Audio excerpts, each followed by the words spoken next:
Good evening everyone. कल है Nifty का एक्सपायरी और इस एक्सपायरी में निफ्टी कैसा परफॉर्म कर सकता है।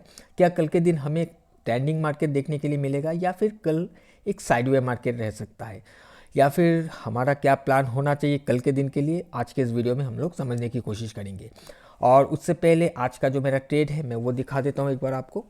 आज हमने 22,800 के कॉल पर एक ट्रेड बनाया था। यहाँ पर इस वाले कैंडल पर हमारा एंट्री बना और यहाँ पर हमने इसको एग्जिट कर लिया था।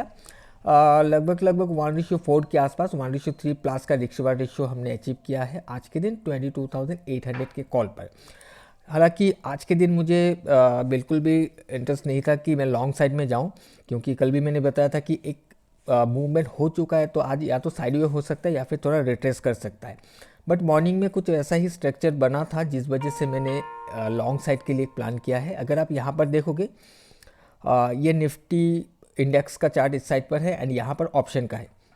इंडेक्स को अगर आप देखोगे ओपन होने के बाद प्राइस में एक गिरावट हमें देखने को मिला। सेकंड कैंडल में एक स्ट्रॉन्ग कैंडल बना था, पहले कैंडल में वॉल्यूम बढ़ाया था, प्राइस नीचे आया, उसके बाद प्राइस ऊपर जाने के बाद फिर ये कंटिन्यू नहीं कर पाया एंड यहाँ पर एक रेजिस्टेंस बनाते हुए रेजिस्टेंस को ब्रेक करके ऊपर चला गया। ये होने के बाद हालांकि यहाँ पर ही एंट्री बनता है, लेकिन मैंने यहाँ पर कोई एंट्री नहीं बनाया क्योंकि जैसे कि मैंने बताया मैं इंटरेस्टेड नहीं था लॉन्ग साइड में जाने के लिए। कन्फ्यूजन था कि या तो साइडवे हो जाएगा या फिर रिट्रेस कर सकता है। बट उसके बाद प्राइस देखोगे यहाँ पर आने के बाद इसी जगह पर हिट करके प्राइस में जब फिर से एक नया हाई बनाया, इसको देखते हुए मैंने फिर रिट्रेसमेंट के बाद यहाँ पर एक एंट्री को बनाया जो कि इस वाले कैंडल पर हमारा ट्रिगर हुआ था। काफ़ी टाइम प्राइस एक ही लेवल पर एक ही रेंज पर ट्रेड करता रहा। ये बहुत टाइम मुझे वेट करना पड़ा, रुला ही दिया था ये। और एंडिंग में मैंने मेरा जो स्टॉप लॉस था उसको उठाकर कॉस्ट पर लगा दिया कि या तो इसको हिट कर जाए तो ठीक है निकल जाऊंगा, क्योंकि बहुत टाइम हो गया था, प्रीमियम भी मेल्ट होने लगा था, मुझे लगा था कि ये स्टॉप लॉस ले जाएगा। और जिस वजह से मैंने इसको ट्रेल कर दिया, या तो स्टॉप लॉस हिट कर जाए या फिर यहाँ से थोड़ा बहुत मोमेंटम हमें दे जाए। और लकीली मेरा ये स्टॉप लॉस हिट नहीं हुआ। ये कैंडल देख सकते हो लगभग इसके आमने सामने आ गया था स्टॉप लॉस के, मतलब जो ट्रेल किया हुआ स्टॉप लॉस है इसके आसपास आ गया था, लेकिन ये हिट नहीं हुआ। यहाँ से फिर से प्राइस में अप डायरेक्शन का मूवमेंट हमें देखने के लिए मिला। इस जगह पर आप देखोगे तो इस वाले कैंडल के बाद प्राइस रुक कर प्राइस ने ब्रेकआउट दिखाया और यहाँ पर जाकर हमने इसको एग्जिट कर लिया। बहुत टाइम इसको फिर होल्ड करने का सोचा नहीं, क्योंकि क्या हो जाएगा कोई पता नहीं। और अंत में कुछ खास मूवमेंट भी हुआ नहीं है। अगर हम अभी चार्ट पर जाकर देखते हैं तो यहाँ पर 5 मिनट्स के चार्ट पर अगर आप देखोगे यहाँ कहीं मैंने इसको एग्जिट किया था। उसके बाद प्राइस में फिर से हमें डाउन साइड का मूवमेंट देखने के लिए मिला और फिर ये साइडवे हो गया। यानी कि कुछ खास मूवमेंट आज के दिन में हुआ नहीं। मॉर्निंग में एक बार यहाँ से जो गया था आप कह सकते हो लगभग इसी एरिया पर ही ये पूरा दिन को ख़त्म कर दिया, राइट। क्योंकि लास्ट सेशन में एक बहुत बड़ा मोमेंटम होके गया है। आज इसको वैसे या तो होल्ड करना था या फिर रिट्रेस करना था, नीचे तो आया नहीं है। ये तो कल का जो भी मोमेंटम था उसके चलते थोड़ा बहुत अप डायरेक्शन में ही ट्रेड करके इसको आज ख़त्म कर दिया गया है। सो अभी अगर हम कल के लिए देखें, कल एक्सपायरी है और यहाँ पर हम सबसे पहले डेली चार्ट को देखते हैं। ओके, सो यहाँ पर देखिएगा आज स्ट्रक्चरली हाई लो बना हुआ है, वॉल्यूम भी बढ़ा हुआ है और जो रेजिस्टेंस है इसके ऊपर जाकर कल के दिन ही क्लोज किया था एंड आज इसके ऊपर ही ये ट्रेड कर रहा है, राइट। बट अगर आप देखोगे इतना स्ट्रॉन्ग वॉल्यूम आया है लेकिन कैंडल बहुत ज़्यादा मूव नहीं कर पाया, यानी कि प्राइस बहुत ज़्यादा ऊपर नहीं जा पाया। ऊपर से हमें ये डेली कैंडल देखकर ही समझ में आ रहा है कि कहीं ना कहीं ऊपर से थोड़ा बहुत प्रेशर है, राइट। और एक्सपायरी भी है, अब हो सकता है कि साइडवे रह जाए और या फिर मैं प्लान ये कर रहा हूँ कि प्राइस सबसे पहले नीचे आए, या तो मुझे रिट्रेसमेंट में ट्रेड मिल जाए तो मैं डाउन साइड के लिए जाऊँगा, और या फिर प्राइस रिट्रेस करके नीचे सपोर्ट से मिले तो फिर मैं लॉन्ग साइड के लिए जाऊंगा। सो 5 मिनट के चार्ट पर चलते हैं। यहाँ पर अगर आप देखोगे तो सपोर्ट कहीं नीचे पड़ा हुआ है, बहुत नीचे है सपोर्ट। एक तो यहाँ पर जिसको ब्रेक करके गया था ये भी इंपॉर्टेंट हो सकता है, इसके ऊपर से ही सपोर्ट बिल्ड हो सकता है। अगर ये ब्रेक होता है तो सपोर्ट एरिया कहीं यहाँ पर पड़ा हुआ है।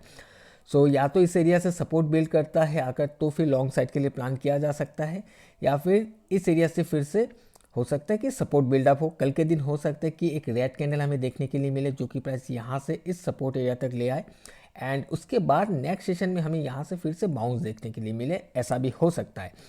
और अगर मुझे कल के दिन इस एरिया पर आज का जो भी हायर लेवल है, हायर लेवल पर अगर रेजिस्टेंस बनता हुआ दिखता है, यहाँ से कोई भी वीकनेस दिखता है, तो मैं डाउन साइड के लिए प्लान कर सकता हूँ। और ऊपर 23,000 का एक लेवल है, जब मैंने ट्रेड बनाया था ये एक्सपेक्टेशन में कि 23,000 यहाँ से अचीव हो जाना चाहिए जब प्राइस में ये स्ट्रक्चर बना था, लेकिन काफ़ी टाइम यहाँ पर वेट कर रहा था, एक बेस बनाकर बैठा हुआ था, साइडवे हो गया था, तो ब्रेकआउट के बाद मैंने यहाँ पर निकाल दिया, इसका वेट नहीं किया, वेट करता भी तो कुछ मिलता नहीं। अब देखते कि क्या ये कल इसको जाकर सबसे पहले विज़िट करने की कोशिश करता है क्या। अगर ऐसा भी होता है कि मान लीजिए कि यहाँ कहीं ओपन होकर ये 23,000 को जाकर हिट करता है और यहाँ पर जाकर ये फिर से रेजिस्टेंस बिल्ड करता है, यहाँ से रिजेक्शन दिखता है, तो फिर वहाँ से भी हम डाउन साइड के लिए प्लान कर सकते हैं। एक तो आज के दिन को अगर ब्रेक इनसाइड करता है तो हम प्लान कर सकते हैं, अगर इसके नीचे आकर हमें कंफर्मेशन देता है, सपोर्ट ब्रेकआउट दिखता है हमें, तो फिर हम डाउन साइड के लिए प्लान कर सकते हैं। या फिर 23,000 को अगर रिजेक्ट करता है तब भी हम डाउन साइड के लिए प्लान करके चल सकते हैं। और सपोर्ट से हम लॉन्ग साइड के लिए प्लान करेंगे। हो सकता है कि प्राइस ओपन होते ही एक तरफा गिर कर सपोर्ट पर आ जाए, यहाँ पर आकर सपोर्ट बिल्ड करे, यहाँ पर आकर सपोर्ट बिल्ड करे, और यहाँ से फिर ये अपना कैरेक्टर को चेंज करते हुए एक कंफर्मेशन दे, तो फिर हम लॉन्ग साइड के लिए प्लान कर सकते हैं। अब चलिए हम बैंक निफ्टी को देखते हैं।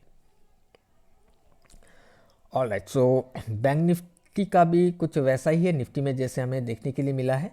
और बैंक निफ्टी का 49,700 के आसपास एक माइनर सा लेवल था, जिसको आज इसके ऊपर जाकर ही क्लोज किया है, बट इसके बाहर जब गया था उसके बाद प्राइस साइडवे हो गया है, कुछ खास मूवमेंट हुआ नहीं इसके ऊपर से। सो मैं ये एक्सपेक्ट कर रहा हूँ कि कल के दिन बैंक निफ्टी को भी थोड़ा सा रिट्रेस करना चाहिए। प्राइस अगर यहाँ से रिट्रेस करता है तो कहीं ना कहीं बैंक निफ्टी का सपोर्ट एरिया ये बनना चाहिए सबसे पहले। सो यहाँ से अगर हमें कोई कंफर्मेशन मिलता है तो हम डाउन साइड के लिए प्लान कर सकते हैं, एटलीस्ट सपोर्ट एरिया तक ये आने की कोशिश करेगा। और अगर प्राइस ओपन होते ही सपोर्ट पर आ जाता है, कोई कंफर्मेशन आता नहीं है, बैक टू बैक गिर कर सपोर्ट पर आ जाता है और वहाँ पर आकर वो कंफर्म करता है लॉन्ग साइड के लिए, तो फिर लॉन्ग साइड के लिए जाया जा सकता है, राइट। बट कल के लिए जो ओवरऑल मेरा व्यू है ये कि कल के दिन में एक बार रिट्रेसमेंट आना चाहिए, क्योंकि एक मूवमेंट, बड़ा मूवमेंट होने के बाद इसने कंटिन्यू भी किया है, राइट। अब कंटिन्यू अगर किया है तो आज के कंटिन्यूशन के दौरान हमें ये देखने के लिए मिला हायर लेवल पर जाकर प्राइस चॉपी हो गया है। सो यहाँ से प्राइस में थोड़ा सा रिट्रेसमेंट आना चाहिए, रिट्रेसमेंट आएगा, सपोर्ट बिल्ड करेगा तो उसको स्ट्रेंथ मिलेगा एक नया हाई बनाने के लिए। अब देखते हैं मार्केट कैसा बिहेव करता है कल के दिन, कि ये यहीं से कंटिन्यू करने की कोशिश करता है या फिर रिट्रेस करता है। अगर कंटिन्यू करने की कोशिश करता है तो आज भी थोड़ा सा रिस्क था, तो कल थोड़ा सा और भी ज़्यादा रिस्क हो सकता है, क्योंकि बैक टू बैक चलता ही रहेगा, ऊपर से थोड़ा सा भी वीकनेस दिखेगा तो प्राइस में एकदम से हमें डाउन साइड का मूवमेंट देखने के लिए मिल सकता है। ओके, सो आई होप कि आपको समझ में आ गया होगा कि क्या प्लान करके चल रहा हूँ मैं कल के दिन के लिए निफ्टी एंड बैंक निफ्टी में। और कोई कन्फ्यूजन है तो मुझे कमेंट करके बताइएगा, मैं कोशिश करूँगा आपको आपके सवाल का जवाब देने के लिए। सो आज के लिए इतना ही, हम मिलेंगे किसी और एक नए वीडियो में। Till then, bye bye.